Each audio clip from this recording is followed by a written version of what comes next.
So I'm Kathy, and so I mentioned, sorry, that there are three of us presenting. So myself and Shai Freeman and Sophie Rotmark, and we're all at Notre Dame of Maryland University.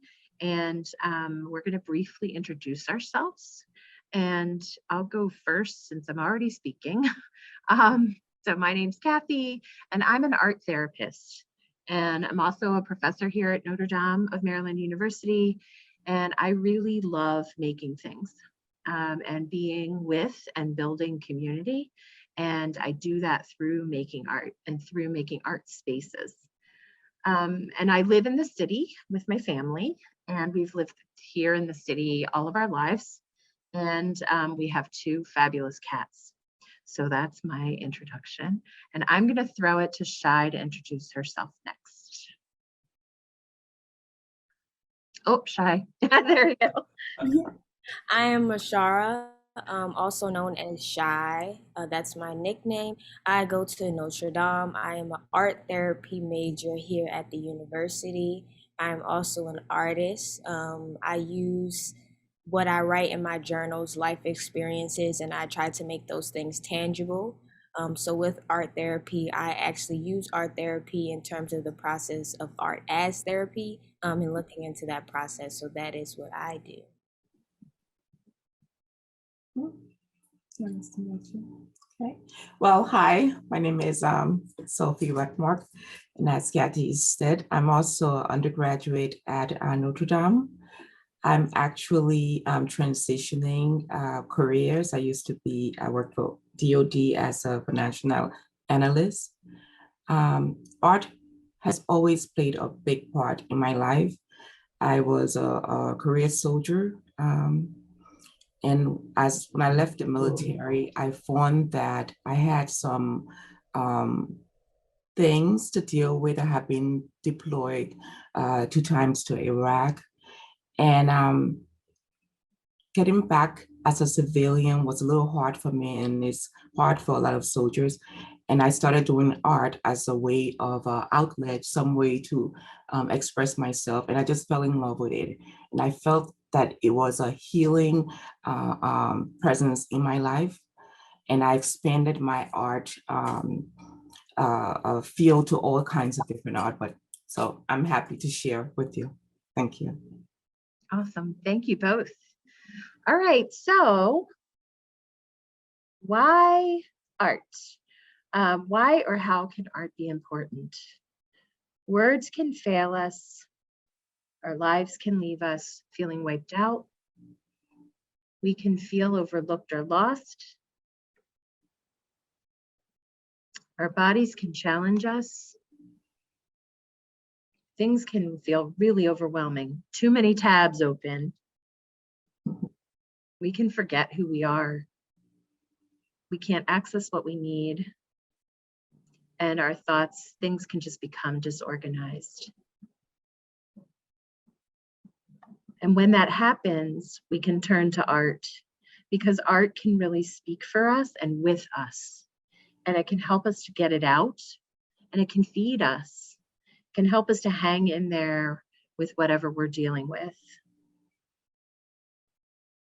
When we make things, all the stuff, the thoughts and the feelings that are in our heads become real and externalized, and something that we can share and something that we can change. They can become things that we can control. They become things that we can communicate with ourselves and with others, and they can communicate to us more information about what we're experiencing so that we can really make sense of what we're experiencing. So when we make art, we're moving toward connection and wholeness in our mind and our body.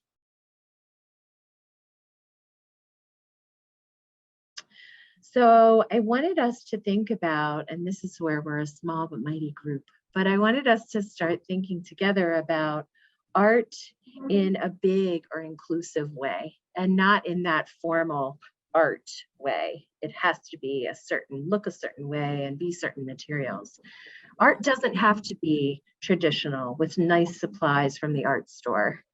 Being creative and engaging with stuff And your environment in self-expressive ways can be art.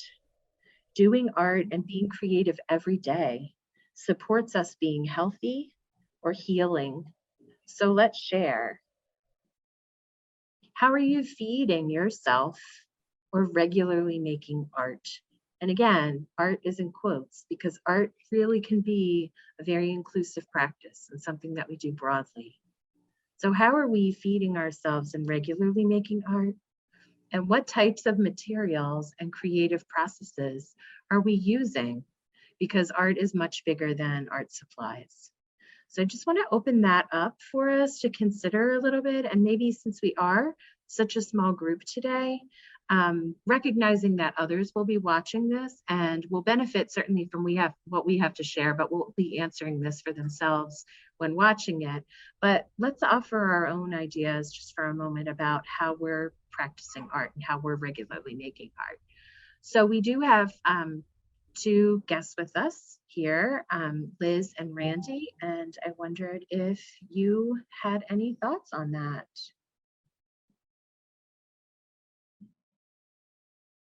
Hi. Hi, Hi. guys. Can you hear me? Yeah.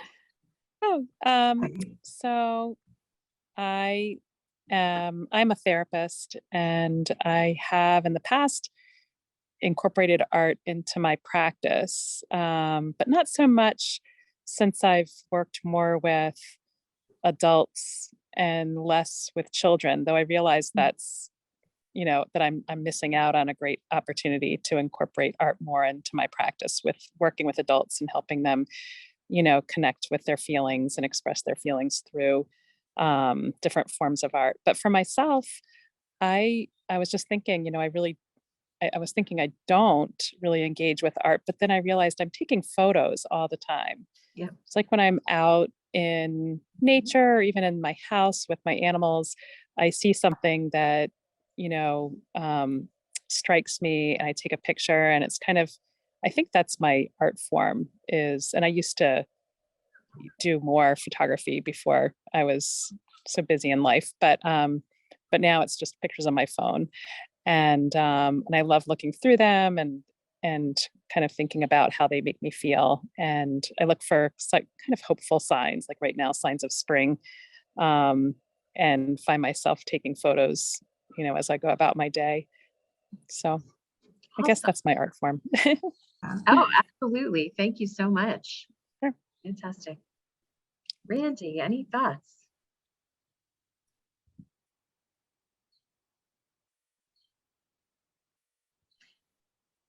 If not, to piggyback, Liz, I agree that photography is a big part of my everyday.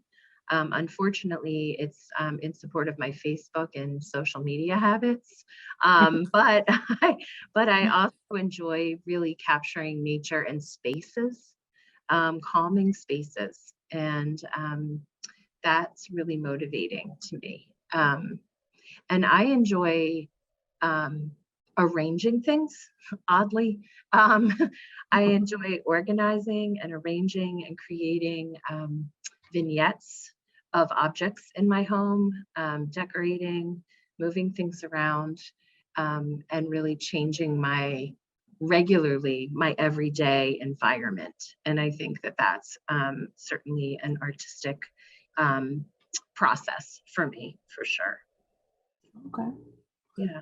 So I'll throw, Sophie or Shai. Yeah, definitely.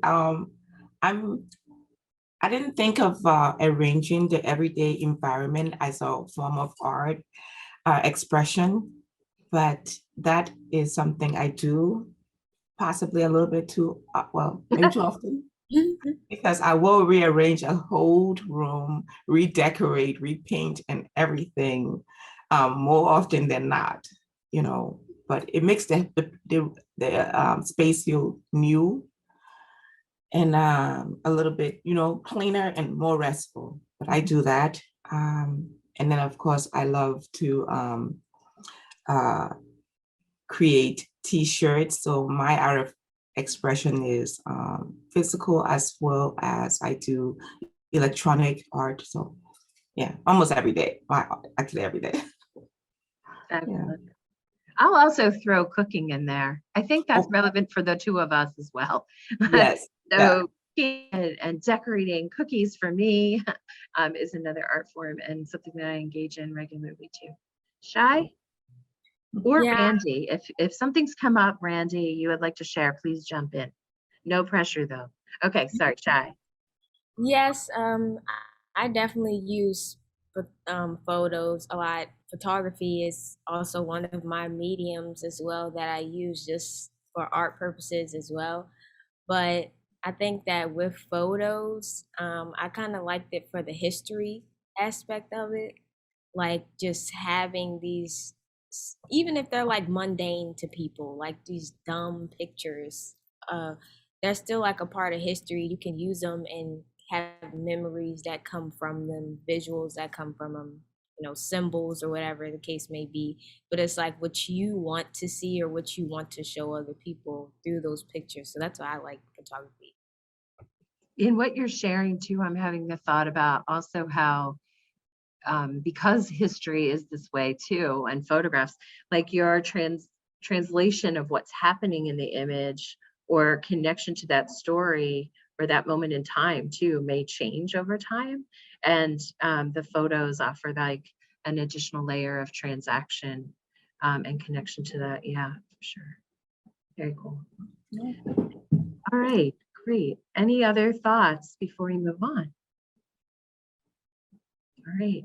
So we hope those that are watching later that you're thinking about your own art diet and how you're regularly taking care of yourself or giving yourself opportunities to be creative, hopefully on the daily, so that again, you're connecting that mind and body in terms of wellness, in terms of moving toward wholeness, in terms of externalizing all of that internal stuff so that you can engage with it and make sense of it. All right, so we are going to transition to Shai's going to share some of her own art practice with us to give us even a fuller sense of its role in her life and how her process currently is impacting her life. Shai? Okay, so again, I am Ashara. I'm an artist, art therapy major at the University of Notre Dame. When it comes to my creative process, I look into just process mostly. That's the healing aspect for me. I'm a mixed media artist, so I like to use whatever I can kind of get my hands on, even if they are untraditional materials, which I'll show you. And it's actually present in this first one that we have right here. I call this project Piece by Piece. And what I do is I look through my journals. I write a lot about what's going on. It helps me kind of spill out anything that I have in that I don't feel like I can talk to someone else about. And then I'll go back to them, even if they're like years ago, and I end up finding different messages that can actually support other people. And that's when I started to actually present my art forms. So you could go to the next slide. So for this one, which is piece by piece again, I just decided to kind of write down everything that I kind of felt like were flaws that I had, any negative thoughts or declarations that I would have too common and don't really realize that you have often. Just taking a minute to write those on a mirror. I kind of went in my basement, asked my mother, the mirror was broken. I'm like, why not use it? Just wrote different things and kind of looked at myself through it. And then I asked, okay, this is so bad. But I took a meat hammer. I know there wasn't no any other hammer that's in the house. So I used that. I used that to actually break the mirror. And it was very relieving to do so. So just capturing these and just that process again through art, I was actually kind of transforming something that was negative and making it positive and then kind of releasing from it through physical action as well, even though this is my art form. So just capturing that process. And then you can go to the next one. And then actually taking that physical aspect of it, making it tangible, of course, and then turning that positive, those broken pieces of glass, which is kind of dangerous, and then making it into a painting or a sculpture, mixed media, if you would want to call it, and then just arranging those pieces and making it kind of abstract, which I loved so much. And I just keep it. I put it on the wall. And again, looking at this, it's kind of like a photo, because there's a process that came with it, that is still instilled into me and that I can share with other people. And then when people ask me questions, it kind of reminds me of my healing and my growth, through that, which I enjoy doing. So that's why I like to speak about it so much, because it just continues to hold me accountable as well, just through an art form, which is kind of crazy because all I did was break some pieces on a mirror and then I put it back together. But it's something that's going to be with me for a long time. And then going to the next example that I have is if I'm not using, my own hands to create some things, I use creative direction, art direction. So I'll hire other artists and I'll kind of instill to them what my vision is. And then we all create together. So making it a community type of thing. And then we bounce off of each other about our messages or our perspectives about a message that I have for me. And then I can get insight for them. So going into the next one, this is Homegrown that I called this one. Just going back to your childlike self, that child ambition. For example, I said for these, a kid that finds a crayon in a white wall, they kind of just go for it. It's a piece of paper to them. And they are kind of hindered over time to stop having that kind of ambition or that drive to just go for their use of self-expression or discovery. So I just thought, like, what if people of their older age, of their more experienced selves and life experiences, just kept on doing that without stopping. So what I did was is I took and I made these clothes for my models, and I looked for different pictures and I let them pose as their regular selves. This is how they wanted to present themselves. I gave them their clothes. I let them pick their styles.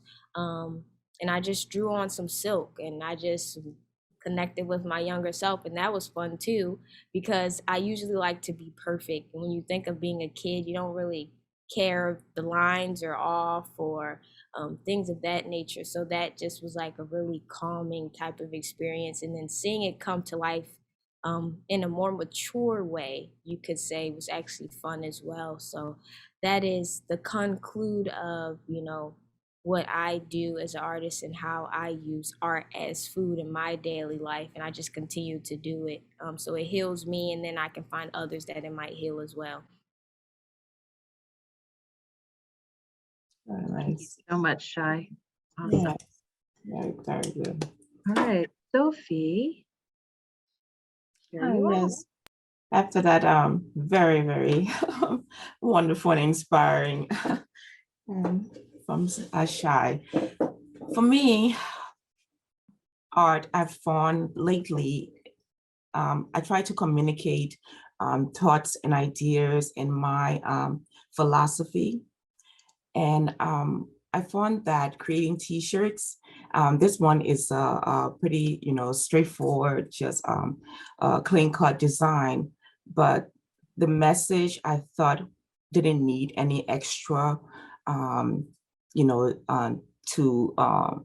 thought it was just keeping it simple will get the message across, and that's start where you are. You don't have to be amazing to start, but you do have to start to be amazing. And then start where you are. It stuck with me. I took a class years ago, and this was a quote from Booker T. Washington.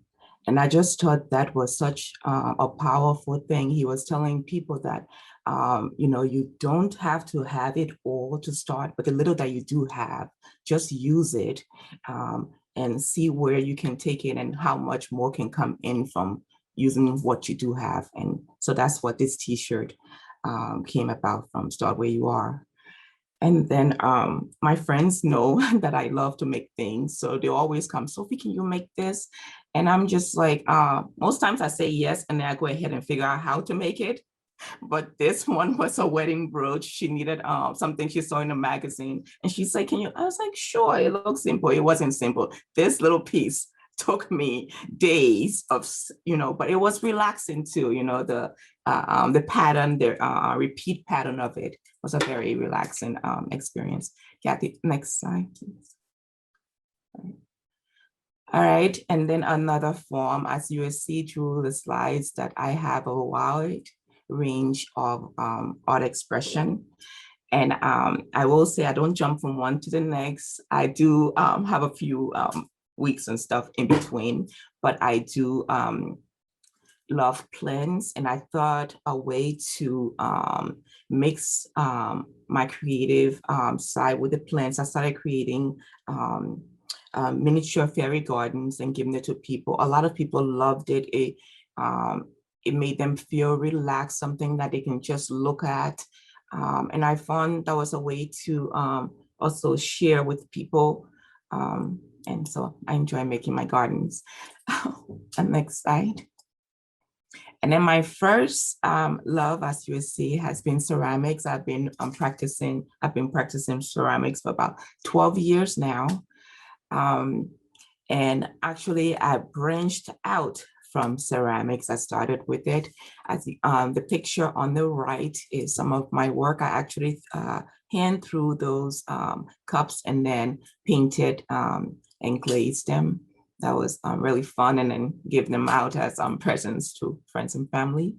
Another form of art is on the bottom left.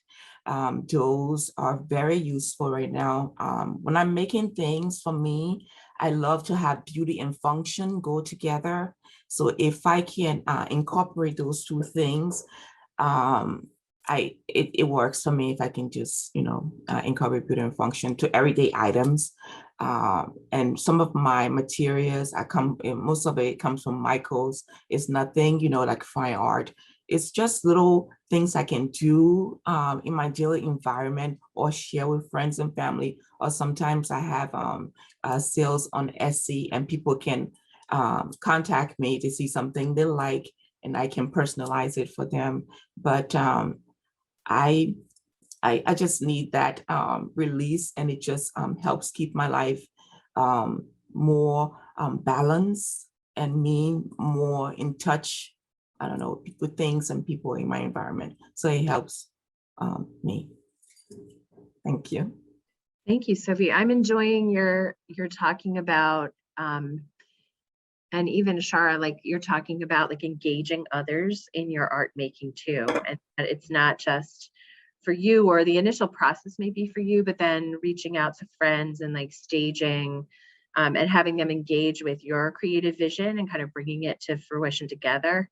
And then also, Sophie, that active kind of providing for your friends and your loved ones as like an extension, right, of that art process, like making something. And I also am appreciating that like form and function, like it's important, like the thing and the making of, but also the functionality of it and the use to connect with others.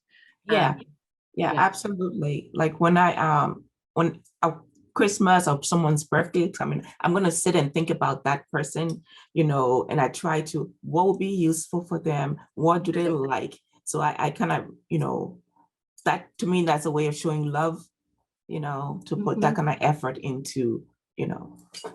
Well, and I think it's love all the way around, right? Like it's love for yourself to acknowledge and to make space for yourself to be creative, right? That's self-compassion. I have, I owe it to myself to make space and time to be creative. But then, and so sharing yourself the love and the time to be able to do it, but then like the love in the gifting and the connection. I love that all the way around. Yeah. Are there any questions about Shai's process or Sophie's process, or what the slides, the pieces themselves that we've seen before we move on? Just wanted to give some space. We've had, I think, we had someone join us, but they're not there anymore. But yeah, just to pause for a moment, see if there are any questions.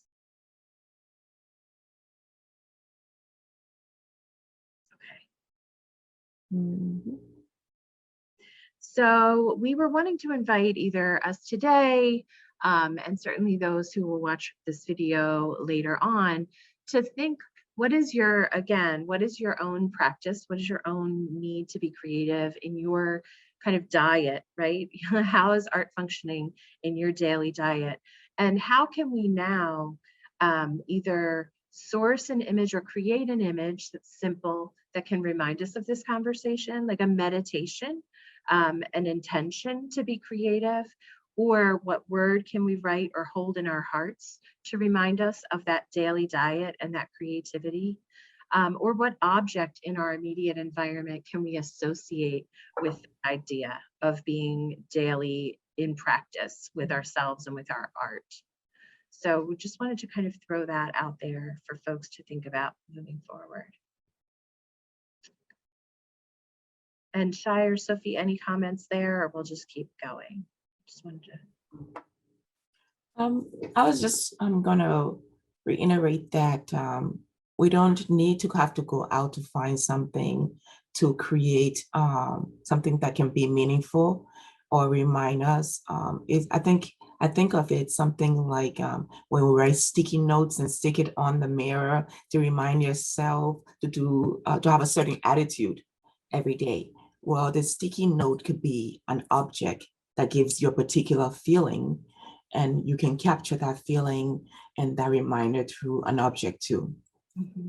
Yeah. And it's reminding me in what you're saying too, of going back to the beginning when we sort of said, art and that term, right, can be prohibitive or off-putting, and it calls to mind sometimes, oh, I have to sit down and use these types of materials, and it needs to look a certain way. And what we're inviting is, right, just that simplistic, like it can just be a simple creative act. And just as this response to remember that can be a simple word or a reminder, a sticky note, right? A little doodle on something that's going to remind you of, have I checked in with myself today? Have I been creative for myself? Have I shown myself some self-compassion in making today? Mm-hmm. Shai, it looked like you were going to make a comment too. Yeah, in terms of like what art is defined as for a lot of people, they automatically think of skill. And I can kind of feel for some that feel like, I could use, the materials around me that I have. I think kind of my problem might be executing that vision that I have or way of expressing what I want to do, but I physically can't do it with, the different materials that I have or what I find.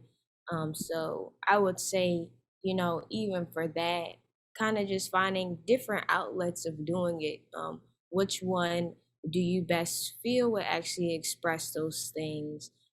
For example, me, if you're good at writing, writing could be an art form as well. So, I might not be able to paint it out visually, but I can definitely write it out a lot better than doing it in that way. Or just finding other outlets that you feel like may be a great source for you, and just expressing what you want to express through art or creatively daily. So yeah. Perfect. Thank you for that. All right. So just to underscore, put even further a point on it.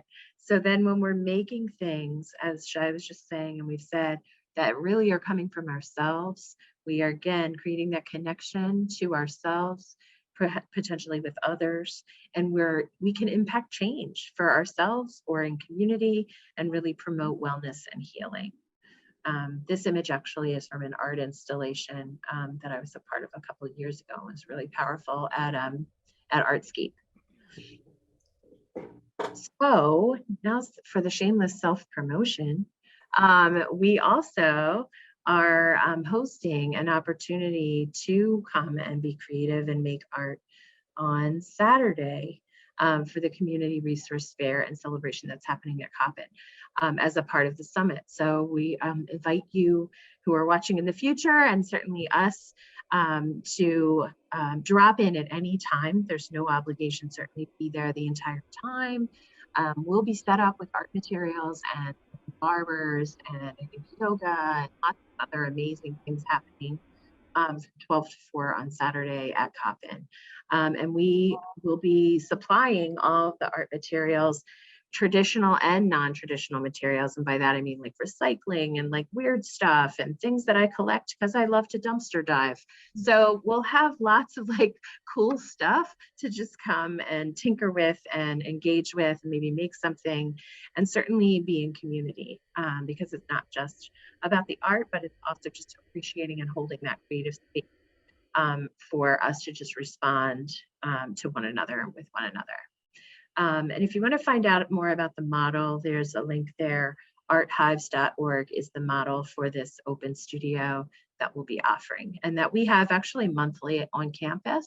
So if you can't make it in March, hit us up in April. It's always the first Saturday of the month. It's usually 10 to noon on campus here at Notre Dame of Maryland University. But we're excited to be doing a pop-up one with the summit. And there's our flyer. And I also posted this on the Whova app, and I've posted it on our Facebook page, and it's kind of making its rounds in Healing City social media, so you may see that.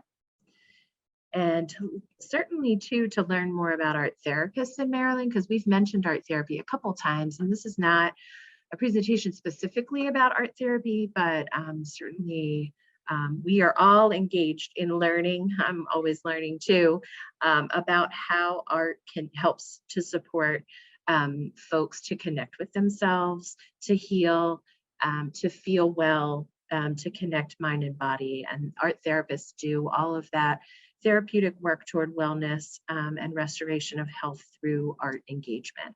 So to find out more about art therapists in Maryland, our website is there. Shai and Sophie, do you have any comments you want to share about just, your experiences of art therapy so far, or anything about the field that you want to kind of record here? Well, for me, I know I've always been fascinated with how the mind works, psychology, and why we do what we do, and how we can unlearn some bad habits. So that's, and then when I found out of it, and obviously art has been just a part of my life. And when I found out there was a career out there that incorporated the two, I couldn't believe it. I'm just like, are you kidding me? Why haven't I been doing this all my life? And so I had to become an art therapist, and this journey has been just everything more than I expected it would be. I'm glad I'm here, and I hope to help in the future. Yeah, thank you. Shai, did you want to add to any of that? I want to say that when first going into the major, I kind of thought what everyone else would kind of think in terms of art therapy. In terms of, you'd have to be skilled, and, you kind of have to have studio credits and all this stuff. I'm thinking that I have to be like a skilled artist to be an art therapist. And I often get questions if you need to be an artist to go through or to have an art therapist, and that is not the case at all. And you'd be kind of be surprised, and I was definitely surprised about how much art therapy is being expressed daily by people that don't even know that is actually art therapy, and just finding arts being therapeutic to them. For example, singing while you're cleaning up, or just simple things like that, and that actually ties in and is actually a practice for that. So that's why I was like, this is really good. Like, I like this a lot. Yeah. Thank you, Shai. Great. And then this is just our final slide, sharing our contact information. I think any of us would be happy to further talk about certainly our art practices or anything that we've discussed today, and certainly further about art therapy if anyone were interested in connecting with us. I did not get your Instagram handle or whatever you call it. I'm so not an Instagrammer, Shai, but if you want to put that in the chat, so that it's captured, and Sophie too, if you want to put that in the chat, that way folks can connect with you visually, if they would prefer to do versus email. And we do have, Notre Dame has a Facebook page that's listed there on the bottom. if you want more information about what we're talking about training for art therapy. So that, I think that concludes, unless there are other closing comments, Shai and Sophie, that you had. And we certainly are open to questions and comments from those who are still here with us.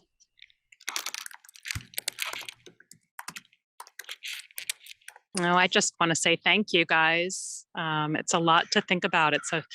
It was a short presentation, but inspiring for me. The message I liked was how art takes the internal and makes it external, so you can reflect on it. And I just jotted that down because I really like that, and I'm going to think about how to better incorporate art into my practice with folks. So thank you. Great, thank you, Liz. Appreciate that. Great. All right, well, I'm going to stop the recording. And as I do that, just one final thank you for being here so much. It was a pleasure to have everybody with us. And those of you who are watching afterward, be in touch and let us know how you're inspired and what your art diet is. We would love to hear, and we would love to support you in that. Be well, everyone. Okay. Bye. Okay. Thank you.